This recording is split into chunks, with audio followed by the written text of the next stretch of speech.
So what's it gonna be? Have a boss or be your own boss? W-2 or 1099? Let's talk about it. If y'all new to the channel, y'all tapped in with the Head of the Game podcast. Without further ado, y'all read the title, let's get right into it. So, me being both on sides of having a 9 to 5 and being in the gig economy, Uber Eats, DoorDash in particular. There's takeaways from both sides, and I just want to give y'all a full perspective of just my impression of the pros and cons and how should a person weigh out which situation better suits them, right? So starting off with the 9 to 5, right? 9 to 5 is very reliable, it's very dependable, it's very consistent. Within reason, because let's not act like there's not layoffs. So it just definitely depends on your specific sector regarding your 9 to 5 and stuff like that. So, for instance, right?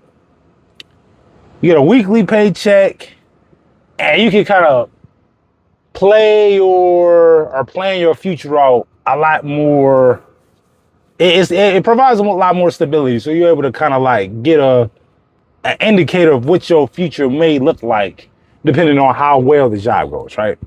Or how long you stick with it and raises and stuff. But relatively, you have an idea of what the future is going to look like, right? So taking that same notion and then moving that over to the gig economy, as y'all can see, is very, I wouldn't say inconsistent, but it's volatile. You got good days, you got bad days, or maybe you just stay good and great, and maybe every now and again you get a bad day, or maybe you just don't feel like putting in that much work, right?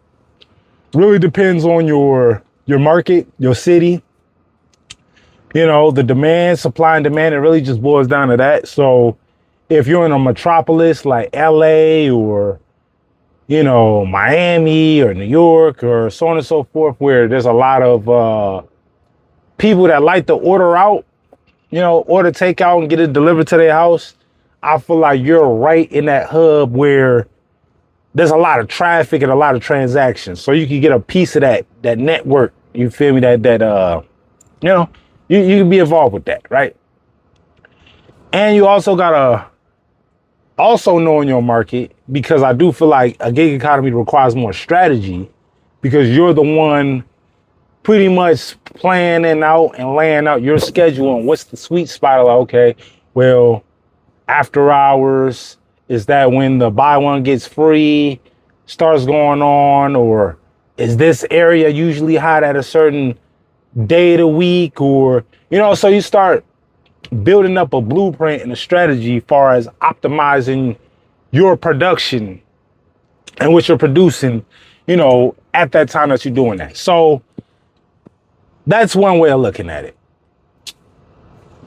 Let's talk about that same thing, schedule, right? Regarding the 9 to 5. So if you have a set schedule, and say if you have an emergency that comes up, you got to go through all these hoops and loops, of getting in contact with your manager and having somebody fill in your spot if, the staff of whatever job you have is going to be short staffed. So they got to sit up there and fill in somebody. And if you're going to call off and PTO and so on and so forth, right?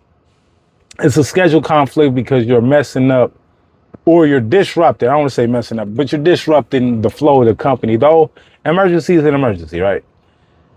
Gig economy, you can pretty much work as long or as short as you want to. And if an emergency comes up, or if you want to take time off, you really ain't got to ask nobody, right? You pretty much have the freedom to just be like, all right, I'm gonna work 2 hours today because I'm not feeling well. I'm feeling kind of under the weather. And then you get better and maybe you want to do 10, 14 hours, right? So that's another way of looking at it.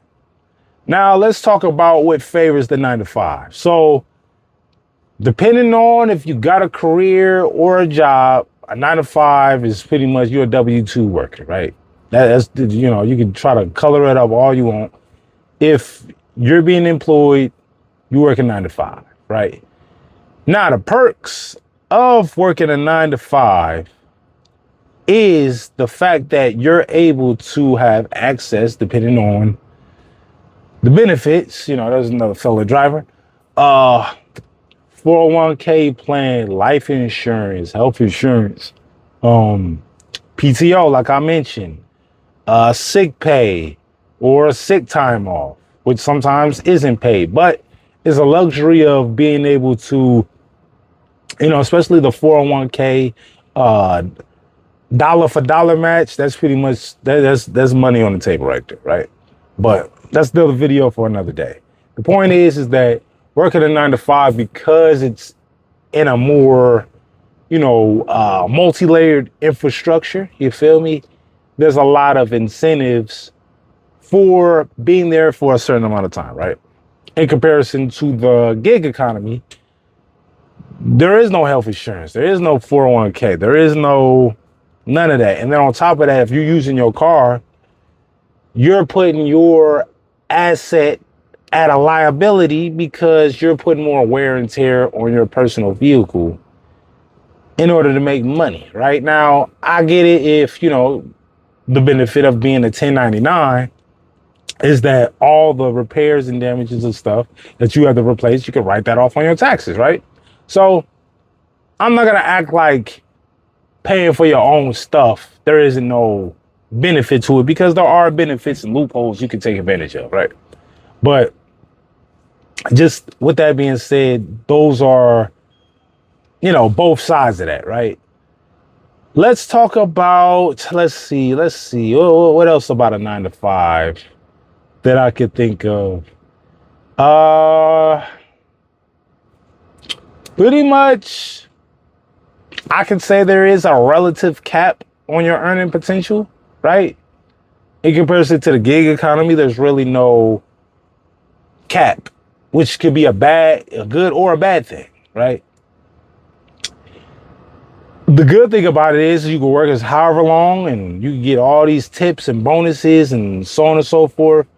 And you can have an amazing, great day, or you could just be in a spot, or you can hit a sweet spot where you're exceeding what a 9 to 5 could potentially earn. Like, for instance, people that drive Uber,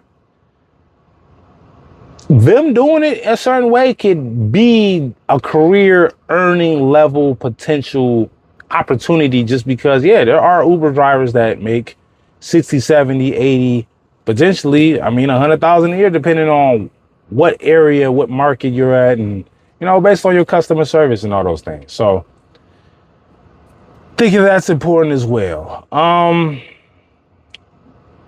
So I already talked about the stability and the volatility. I already talked about the earning potential. I already talked about, you know, perks, you know, and the you know, the incentives of working a 9 to 5. Let's talk about identity, right? So if you're in the gig economy, most sometimes than not, you're not asked to work or have a uniform on, right?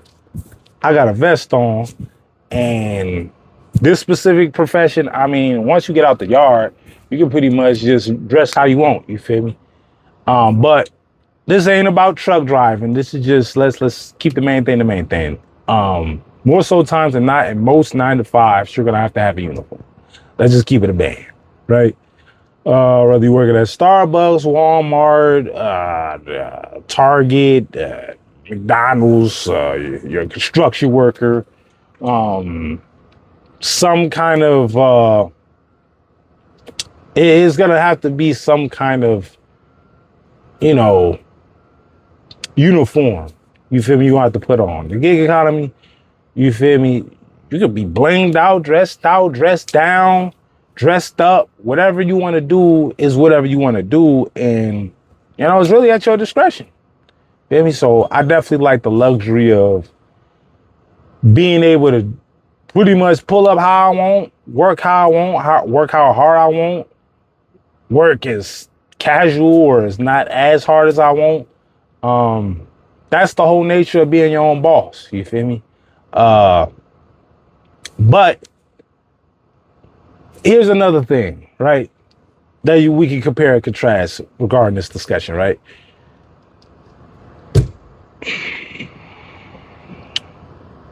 Your drive, right? Are you one of them people that are just self-driven, or you're one of them people that need validation, in order to make your motor go, rather that's a kick in the ass or a pat on the back? You feel me? Some people need the extra push, and there's nothing wrong with that. It's just, I feel like it's a personality, a character thing, where some people are just wired to just do it without no extra incentive. Some people got to compare, contrast, measure up, and kind of like be inclined to their competition in order to feel like how hard they need to perform. And there's others that just, whether they running against a whole bunch of people or they running by themselves, they got the same energy and motor trying to get to the same destination in the same fashion, right? So it's lots of ways you can look at this, man. I mean, everything has, a trade-off to it. And I think personality wise, it just depends on the person. So that's all I got for y'all, man. Comment, like, subscribe, thoughts, leave those below. Thanks for watching more videos on the way.